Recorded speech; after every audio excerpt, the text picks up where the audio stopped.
दिन जगदेव प्रसाद की 121वीं जयंती समारोह मगध प्रमंडल शिक्षक परिवार द्वारा आकाश वाटिका कुजापी गया में आयोजित की गई। समकालीन भारतीय राजनीति और समाज में जगदेव बाबू के विचारों की भूमिका पर चर्चा एवं मगध प्रमंडल के शिक्षकों का सम्मान किया गया। कार्यक्रम के मुख्य अतिथि मगध विश्वविद्यालय के पूर्व कुलपति डॉक्टर नंद किशोर जी ने कहा कि शहीद जगदेव बाबू की शहादत जिन विचारों को लागू कराने के संबंध में हुआ है वह निरंतर समतामूलक समाज के निर्माण के लिए हमें पथ प्रदर्शन करेगा। शिक्षकों के साथ सरकार का रवैया उपेक्षापूर्ण है, उसे दूर करने के लिए तय है। इस बार मगध प्रमंडल के शिक्षकों ने की जीवन कुमार को एमएलसी बनाने का संकल्प लिया है। यह शिक्षकों की समस्या के समाधान की दिशा में सबसे महत्वपूर्ण कदम होगा। विशिष्ट अतिथि श्री जीवन कुमार ने कहा कि सरकार को वित्त रहित शिक्षकों को प्रति माह न्यूनतम 1 लाख रुपया वेतन देना होगा। वित्त रहित कॉलेजों को अंगीभूत करने की कार्रवाई सरकार करे। सरकार हाई स्कूल के शिक्षकों का वेतन प्राथमिक विद्यालय के शिक्षकों के वेतन से भी कम दे रही है। इस अन्याय को सरकार अविलंब दूर करे। केंद्रीय विद्यालयों के शिक्षकों के समक्ष वेतन दे। नियोजित शिक्षकों को प्रमोशन और सरकार देकर अन्याय दूर करे।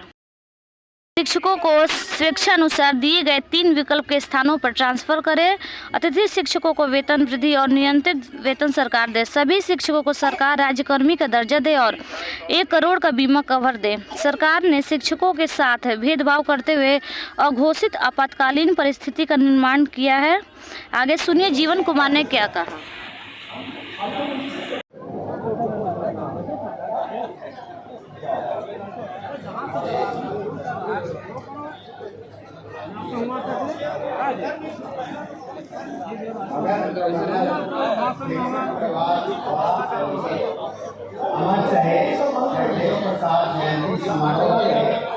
माननीय अध्यक्ष कुर्सी मैडम जी, विशिष्ट अतिथि श्री प्रियनंदन जी, श्री जीवन कुमार जी, आशा जी, जयेंद्र कुमार जी, शशि कुशवाहा, शत्रुघ्न जी, गोपाल जी एवं सभी अतिथि शिक्षकगण, बहनों और भाइयों,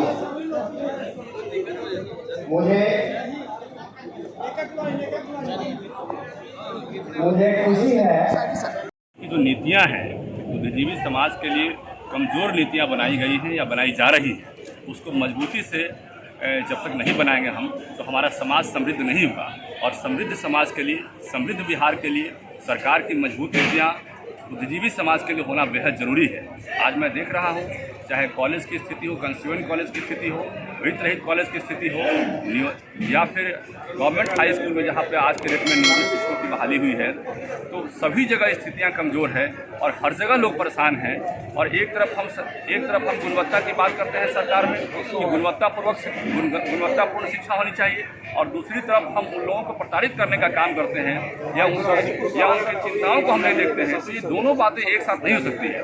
जब हम एक तरफ गुणवत्तापूर्ण शिक्षा की बात करते हैं, समृद्ध बिहार की बात करते हैं, हम ये सोचते हैं कि तक्षशिला जैसा फिर दोबारा हमारा जो है यहाँ पे इंस्टीट्यूशन हो जाए, तो निश्चित रूप से वहाँ के जो प्रोफेसर्स हैं, वहाँ के जो टीचर्स हैं, उनकी मूलभूत सुविधाओं को हमें ध्यान रखना होगा और उनकी चिंताओं पर हमको चिंता करनी होगी और उसके अनुरूप हमें नियम और कानून बनाना होगा, और तभी जाके इन सब चीज़ों को हम देख सकते हैं, समझ सकते हैं। और आज हम जिस कामना से हम ये सोचते हैं, समृद्ध बिहार की बात करते हैं, तो वो हमारा पूरा हो सकता है। मैं देख रहा हूँ गवर्नमेंट की जो स्कूलें हैं वहाँ पर शिक्षकों की बहुत कमी है। 2006 की मैं बात थोड़ी याद दिलाना चाहता हूँ। 2006 में जब सरकारी टीचर्स काफ़ी कम हो गए थे +2 स्कूल में या फिर हाई स्कूल में, वहाँ पर आनंद फानन में 2005 में जब एनडीए की सरकार बनी थी तो शिक्षा को सही ढंग से चलाने के लिए नियोजित शिक्षकों की बहाली हुई थी और एडहॉक बेसिस पे एक तरह समझिए कि उनकी बहाली हुई थी, लेकिन बाद में उनको परमानेंट करने का कोई प्रोविजन ही रह गया। बहुत सारी नियमावली बनी थी, सेवा शर्तें बनी थी, लेकिन उन सेवा शर्तों में, नियमावली में बहुत सारा चेंजेस नहीं हुआ। उस वक्त ये हुआ था कि भाई स्कूलें जो काफ़ी स्कूलें बंद हैं उसको चालू करने के लिए, सुचारू रूप से एजुकेशन सिस्टम को ठीक करने के लिए, उसको पटरी पर लाने के लिए तात्कालिक रूप से नियोजित शिक्षकों की बहाली की जाए और उसको जो है फिर बाद में हम लोग ठीक करेंगे। लेकिन आज तक वो व्यवस्था वैसे ही व्यवस्था रह गई। अब मैं देख रहा हूं कि आज बहुत सारी मांगों को लेकर नियोजित शिक्षक जो है हमेशा सड़क पर उतरते हैं, सदन में आशा करते हैं कि हमारी बातों को रखा जाए, लेकिन उनकी बातों को भी सदन में नहीं रखा जाता है। नवल बाबू को देखते हैं, कभी कभी कुछ बातों को रखते हैं, लेकिन मैं बाकी लोगों को देखता भी नहीं हूँ कि उनकी बातों को रखा जाता है। बहुत सारी ऐसी चीज़ें हैं, मैं बता रहा हूँ छोटा सा एग्जाम्पल के रूप में। मैं 500 से अधिक हाई स्कूलों में गया हूँ। कई जगह ऐसा हुआ है जहाँ पे एक ही जगह पे प्राइमरी स्कूल है, एक ही जगह पे हाई स्कूल है, और वहाँ प्राइमरी स्कूल के टीचर का पेमेंट ज़्यादा है और हाई स्कूल के टीचर का पेमेंट कम है। ये कहीं से भी न्याय उचित नहीं है कि हम ये नहीं कहते हैं कि प्राइमरी स्कूल के टीचर का पेमेंट कम कर दीजिए, हम ये कभी नहीं कहते हैं, लेकिन हमारा कहना है कि जितनी ऊंची शिक्षा होनी चाहिए उतना वेतन होना चाहिए और उसके अनुरूप वेतन होना चाहिए। आप हायर क्लासेस में जाते हैं, आप प्रोफेसर से बात करते हैं तो उनसे थोड़ा ऊंचा हो गए तो उनका भी वेतन उनसे ऊंचा होना चाहिए। तो एक मतलब समानुपातिक राशि जो है मिलना चाहिए, जिससे समाज में हम अपने आप को कुंठित महसूस नहीं करें। हम बहुत सारी मांग को लेकर अपनी बातों को रखते हैं। नियोजित शिक्षक देखते हैं, खासकर जो है आप प्रोविडेंट फंड की राशि पर बात करते हैं तो उनकी राशि को लॉक कर दिया गया है। MSCP की मांग की बात करते हैं, वेतन वृद्धि की मांग करते हैं, वेतन विसंगति की मांग करते हैं, तो सरकार राशि से संबंधित वहाँ बहुत बातें कहती है कि राशि हमारे पास कम है। लेकिन मेरा मानना है कि बिहार में जो शिक्षा का बजट है 39,000 करोड़ से बड़ा बजट है। हमारा ये कहना है कि जब उतना बड़ा बजट में आप इस जो राशि जो आप निकालते हैं बजट के माध्यम से, उस राशि को खर्च कहाँ करते हैं? तो हमें लगता है कि राशि जो खर्च हो रही है वो DBT के माध्यम से मैक्सिमम राशि खर्च हो रहा है और शिक्षकों पर पैसा कम खर्च हो रहा है। हमारा कहना है कि जब 15-16% पैसा शिक्षकों पर खर्च करते हैं, उसमें से थोड़ी राशि बढ़ा दीजिए। तो ये बहुत सारी मांगे जो शिक्षक की हैं, अब गेस्ट टीचर की बात करते हैं, नियोजित की बात करते हैं, वित्त रहित शिक्षक की बात करते हैं, तो उनकी मांगे आप पूरी कर सकते हैं और निश्चित रूप से एक समाज में समृद्ध वातावरण बनेगा और शैक्षणिक माहौल जो धीरे धीरे उसका स्तर नीचा होते जा रहा है वो हम मजबूती से फिर से उसमें निखार आ जाएगी। हमारा आपके माध्यम से, आपके चैनल के माध्यम से आग्रह है सरकार से कि इन नीतियों पर मजबूती से विचार करें। अभी मैं बता रहा हूँ कि कई जगह ऐसा मुझे देखने को मिला है कि कहीं दूर दराज से रिमोट एरिया में शिक्षक पहुँच रहे हैं, एक्सीडेंट होता है तो उनके लिए बेहतर व्यवस्था नहीं है। सरकार को ये बेहतर व्यवस्था करने के लिए कम से कम 1 करोड़ की एक्सीडेंटल राशि का उनको इंश्योरेंस करवाना चाहिए। तो इन छोटी छोटी चीज़ों पर सरकार को ध्यान देना होगा। गेस्ट टीचर का पेमेंट मैं देखता हूँ एक सुपरवाइजर के भी पेमेंट से कम है। आप बताइए कि एक सुपरवाइजर के पेमेंट से कम गेस्ट टीचर को मिलता है पैसा और वो PhD होल्डर कई जगह हैं। अब बताइए, आप ही से मैं पूछता हूँ कि क्या यह न्यायोचित है? निश्चित रूप से यह न्यायोचित नहीं है। तो इन चीज़ों पर मजबूती से, गंभीरता से विचार करना होगा और इन चीज़ों पर गंभीरता से नहीं विचार करने के कारण ही आज जो स्थिति में पहले थे आज भी वही स्थिति है।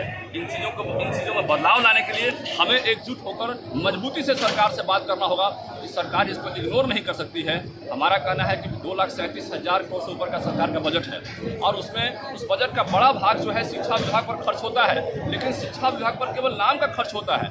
उसमें से मैक्सिमम राशि हम जो DBT के माध्यम से देते हैं, मैं फिर दोहराना चाहता हूँ आपके माध्यम से, उसमें से कुछ राशि कम से कम 5-10% और राशि जो है शिक्षकों के लिए खर्च होगा।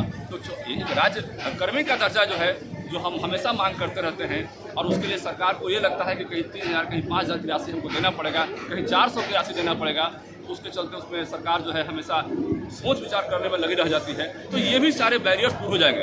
उसके लिए अलग से पैसा लाने की आवश्यकता नहीं है, अलग से प्रोविजन करने की आवश्यकता नहीं है, सरकार के दूसरे डिपार्टमेंट के पैसा को इस डिपार्टमेंट में इन्फ्यूज करने की आवश्यकता नहीं है। इसी डिपार्टमेंट को पैसा को रीएडजस्टमेंट करके हम सारी समस्याओं का समाधान कर सकते हैं। हम आपके माध्यम से एक सरकार से आग्रह करते हैं, चाहे प्रमंडलीय ट्रांसफर की व्यवस्था हो, चाहे वित्त रहित कॉलेज का ग्रांट की व्यवस्था हो, वित्त रहित कॉलेज के अंगीभूत करने की व्यवस्था हो, नियोजित शिक्षक की मांग की व्यवस्था हो या और व्यवस्था हो, उसमें सरकार को मजबूती से आगे आना होगा। और हम नहीं सरकार आगे आएगी तो हम लोग मजबूती से आगे आएंगे और सरकार को हमारी बात को मानना होगा और निश्चित रूप से हर समस्याओं का समाधान होगा। धन्यवाद। सेवा संकल्प जीवन का जी, अभी मैंने बता दिया कि सरकार यदि शिक्षकों की मांग को नहीं मानती है तो निश्चित रूप से सेवा संकल्प जीवन का है और मार्ग निर्देशन गुरुजनों का है।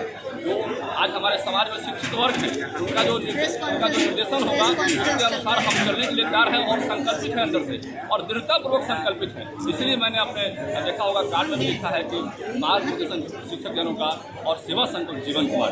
जी, धन्यवाद।